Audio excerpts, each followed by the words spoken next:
Pebbles Marathi. माकड आणि मगर. एक माकड एका सफरचंदाच्या झाडावर मज्जेत राहत होतं. त्या झाडाजवळून एक नदी वाहत होती. एकदा त्या नदीतून एक मगर बाहेर आला.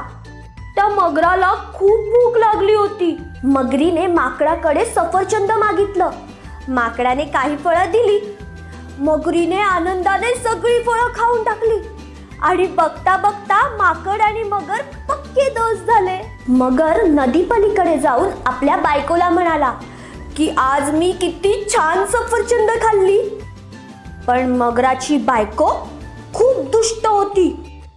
ती मगराला म्हणाली, जर सफरचंद एवढी गोड असतील तर ती रोज रोज खाणाऱ्या त्या माकडाचं हृदय किती गोड असेल.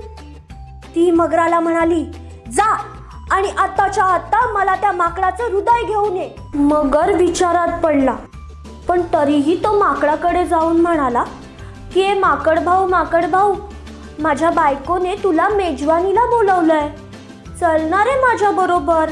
माकडाने ते आमंत्रण स्वीकारलं आणि मगरीच्या पाठीवर बसून तो त्याच्या घरी जायला निघाला.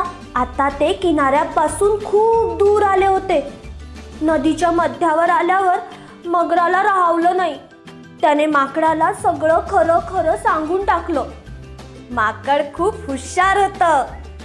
तो मगराला लगेच म्हणाला की अरे मित्रा, तू मला आधीच सांगायचं ना, मी तर माझं हृदय त्या झाडावरच ठेवून आलोय. असं कर, तू मला पुन्हा त्या झाडाकडे घेऊन जा, मी माझं हृदय तुला देऊन टाकतो. मगराला खरंच वाटलं. ते परत त्या माकडाला घेऊन त्या झाडाजवळ गेलं.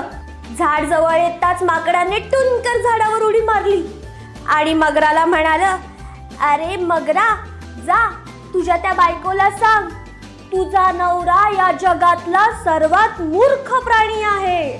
तर मुलांनो, ह्या गोष्टीवरनं आपण हे शिकलो की कधीही लोभीपणा करू नये. पेबल्स मराठी.